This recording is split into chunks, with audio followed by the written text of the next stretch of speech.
Performing a 3-point overlay.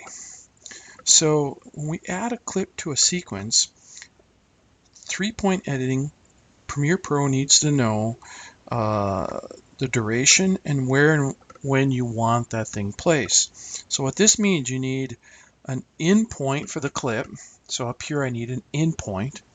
I need an out point for the clip, and I need to say an in point of where I want it to go on the timeline.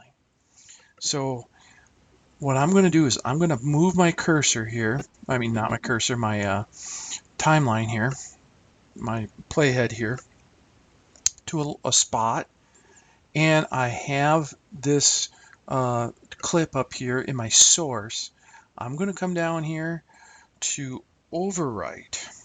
Okay, I'm going to click on this overwrite button, and you'll notice before I go, the total duration of my sequence here is 7 seconds and 22 frames. So I'm going to come in here and do the overwrite. Boom, and it overwrote that video and audio. It placed it right in there. Notice it did not change. So here in this section here, I have, if I scrub over this, you can see I have this video here, and then right over the top I place this video that's from over here, this tugboats, and then as I go across, here's my old video that I just overwrote. So I did an overwrite, and it places it right in there.